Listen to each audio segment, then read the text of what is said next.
like I've been hypnotized. And then the magic man, he come to town. Oh, he done spun my head around. He said recess is in session, 2 and 2 make 5.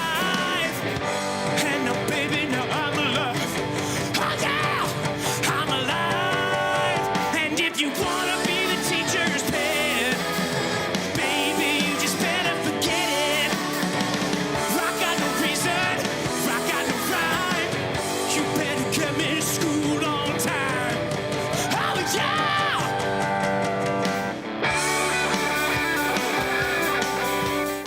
I mean, that's awesome. The School of Rock. That's Alex Brightman. Hello. Who's in the School of Rock, the musical. How great was that to see yourself there? Oh, I love seeing myself in the mirror, and it's always really strange to see myself. Especially, I'm always sweatier than I think I'm always ever gonna look. Yeah, I know that feeling. Tell everyone what is this all about. By the way, the film. Yes. With Jack Black, fabulous. The best. The best, right? The best. How much were you influenced by his performance in the film?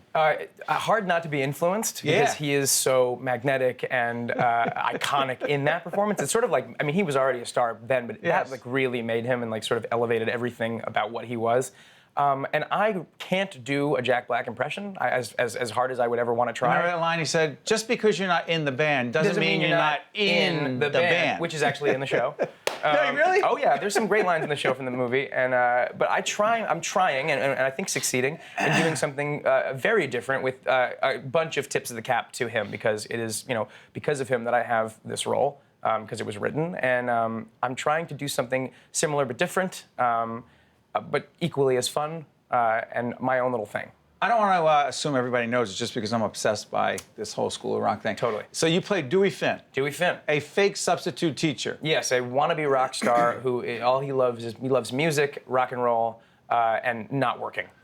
So he gets into this kind of predicament where he takes a job under a false name just to make a little cash. And when he finds out that the students he's teaching play music, he decides to utilize that for his own good and try to win a battle of the bands using him as his band. And he uses the kids. Uses the kids as the band, tries to teach them how to actually rock and not just play music. Feel and not just play the notes. Exercise whatever's in and bring it out. And teaches them sort of how to be free through music. Who are these kids? Who are these kids? They came from a different planet. These kids in the show are 9, 10, 11, 12 years old, and play better than any people I have seen play an instrument ever. There's a kid in our show who plays guitar who has played with the Allman Brothers. He played on Ellen. He plays with other artists just kind of naturally. Where are you going? I'm going to L.A. Why? I got to play with Greg Allman. They just found these kids. They did an open call. They did 22,000 kids applied. And did an audition for Andrew Lloyd Weber and Julian Fellows and our director, Lawrence Connor. Who's that name, Andrew Lloyd? Andrew, he's an up-and-coming composer. Jeez. I think he's really got something on his hands here. Yeah, I really hope he just keeps with it. Describe his role here. He's the composer and lyricist, and he wrote 14 original songs for the show. They kept 2 songs from the movie, which they have to, because it's like sort of, what the movie's all about.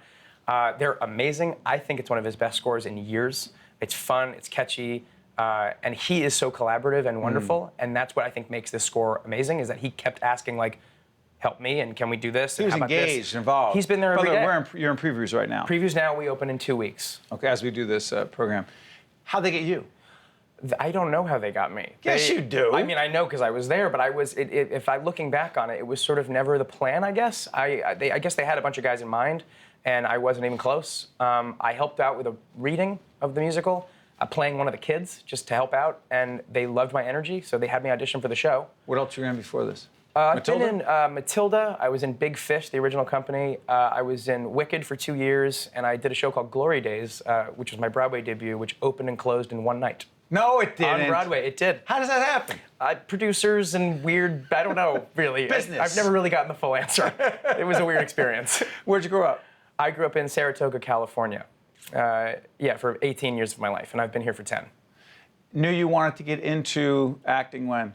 Or was it music? No, I didn't want to get into acting. I wanted to get into musical theater specifically because when I was 8, I saw Andrew Lloyd Webber's Cats at the Winter Garden Theater. No way! Yeah. And so now 20 you're years working later, with him? Yeah, 20 years later, I'm working with him at the Winter Garden Theater. Did you tell him that? Yeah. He knows that, and he's a cool dude. A lot of people, are terrified to talk to him because he's Andrew Lloyd Weber. He's like a thing and not a name. He's the coolest guy, and he's funny and sarcastic and a proper rock dude. He knows all about rock. He's awesome. I'm always fascinated by nerves. Mm-hmm. Me too. Do you have them? I do. I think if you don't have them, you're an alien. I think that I'm nervous right now. You are not. Sure I am.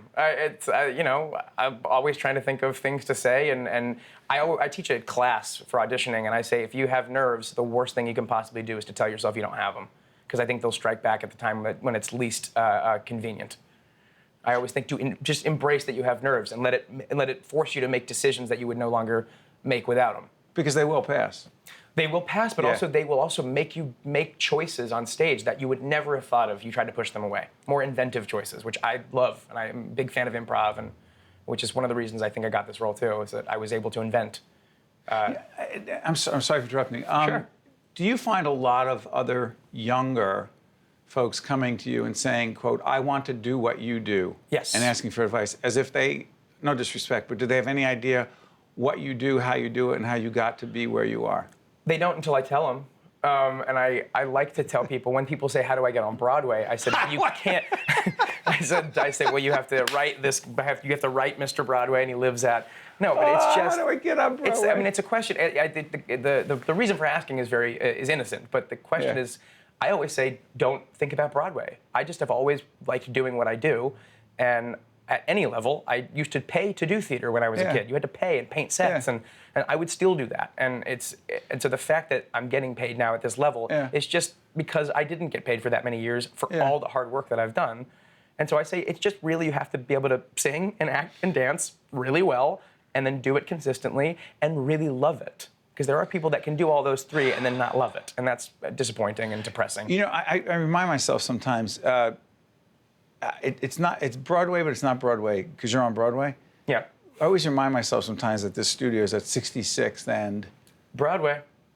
And I go, how do you get to Broadway? I'm here. It's very funny because how you get wherever you get has a lot to do with just working hard wherever you are. And I think to me, you ever think to yourself, the studios you've ever been in, the plays you've ever been in, that's part of where you. It's all part of it, because it's that the people go, oh, you're on Broadway, you get paid all this money, and you're like, yeah, but like for years I wasn't, and so like it's sort of like it feels like the big leagues. That's why. Sorry, nobody cares. No. Nobody wants to hear it. Nobody cares. By the way, real quick, your writing career. Yes, I have a writing career. Come on, tell me. Okay, I write with this guy named Drew Gasparini. He wrote a couple songs on Smash and he on NBC, and he is amazing. And so we're working on an adaptation of a Universal picture called It's Kind of a Funny Story. It was a movie, and we're going to make it into the stage adaptation. We wrote a show called Make Me Bad, which is about a girl who falls in love with a serial killer.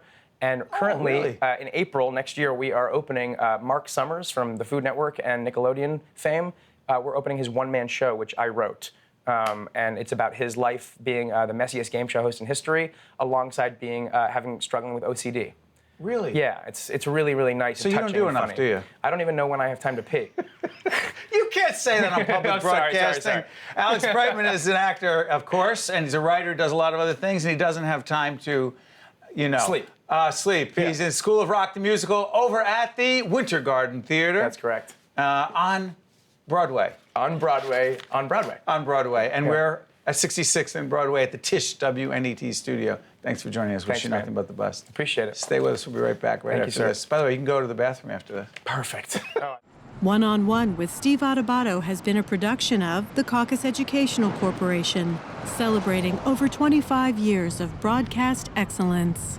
This special edition of One on One with Steve Adubato is brought to you from the Tisch WNET studios at Lincoln Center.